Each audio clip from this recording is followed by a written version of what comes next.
और सबकी जरूरतों को ध्यान में रखकर मैंने पंचसूत्र का कॉन्सेप्ट रेडी किया है सर। और क्या है वो? नंबर 1, सिटीजन्स की 100% वोटिंग।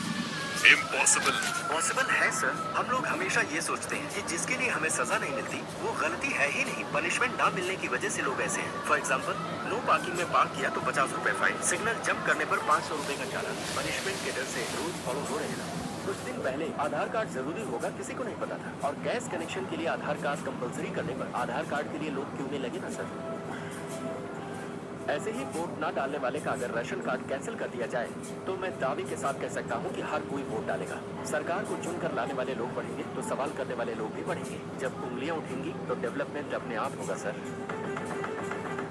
जनता को सिर्फ 4 चीजें चाहिए: रोजमर्रा की जरूरतों के लिए सामान, पढ़ने के लिए स्कूल, बीमार होने पर इलाज के लिए हॉस्पिटल और सम्मान से जीने के लिए न्याय। इसमें सबसे पहले जरूरी सामान जनता को मिले उसका उपाय है। सरकार के पास यहाँ वहाँ लाखों एकड़ जमीनें खाली पड़ी हैं, उन्हें किसानों को खेती करने के लिए दे दिया जाए। 10 गाँव का ग्रुप बनाकर और उन्हें जमीनें देकर वहाँ पर फसल और सब्जियाँ उगाई जाए। और सरकार राशन कार्ड द्वारा ये सारी चीजें जनता को मुहैया करवाए तो आम आदमी की जिंदगी कितनी आसान हो जाएगी। अब शिक्षा और स्वास्थ्य, हमारी जनता यही धोखा खाती है सर। हमारे देश में बड़े बड़े अमीर लोगों ने इसका बिजनेस बना रखा है। LKG में एडमिशन के लिए लाखों रुपए डोनेशन मांगने वाले स्कूलों और एक छोटे से मेडिकल टेस्ट के लिए हजारों रुपए वसूलने वाले कॉर्पोरेट हॉस्पिटल्स को बंद करना होगा सर।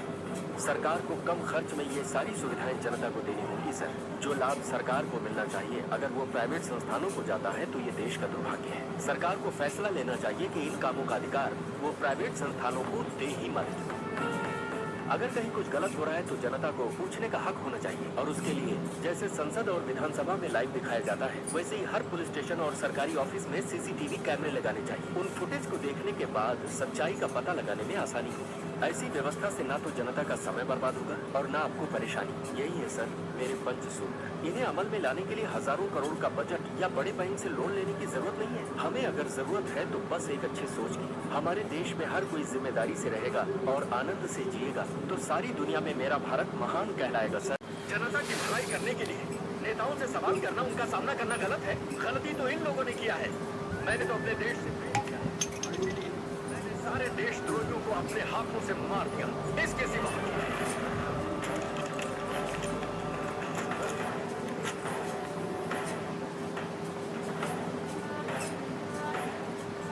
एक माँ और मासूम बच्चे को मारने वाला ये परिवार कल्याण मंत्रालय में मंत्री पद पर है तो ये हम सब के लिए दुर्भाग्य है।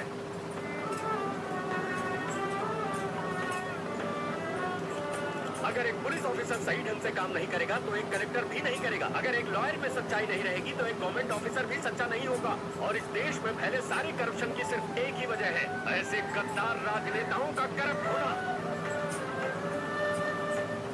पेपर खरीद लिए जाते हैं, चैनल खरीद लिए जाते हैं, क्या सच है और क्या झूठ इसका पता देश की जनता को चलता ही नहीं है।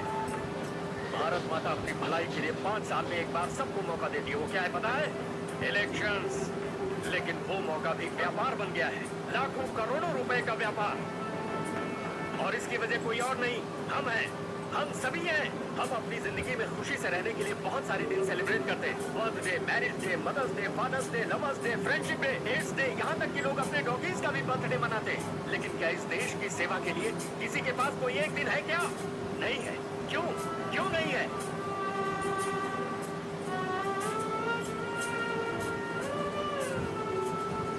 15 अगस्त, 2 अक्टूबर, रिपब्लिक डे के दिन भी सिर्फ छुट्टी मनाने के दिन रह गए हैं। व्हाट्सएप, फेसबुक, ट्विटर जैसे सोशल साइट्स पर मैसेज भेजकर उस दिन की खुशियों को सेलिब्रेट करने में लग जाते हैं। नहीं, आगे से ऐसा मत करो। देश की सेवा के लिए कम से कम एक दिन निकालो जिसे क्वेश्चनिंग डे का नाम दो।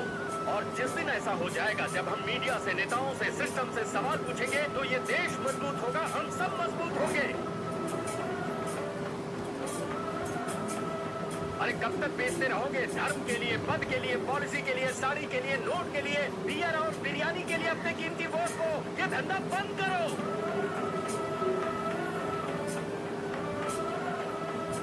इस बार किसी को भी वोट देने से पहले इस देश के झंडे को जरूर याद कर लेना। अपने बच्चों के भविष्य, इस देश के भविष्य को याद कर लेना। तभी तुम्हारा वोट एक सही पार्टी को जाएगा और सच्चे और ईमानदार नेता आएंगे। हमारी जिंदगियां बदलेंगी और ये देश तेजी से तरक्की करेगा। सारे संसार में मेरा भारत महान कहलाएगा।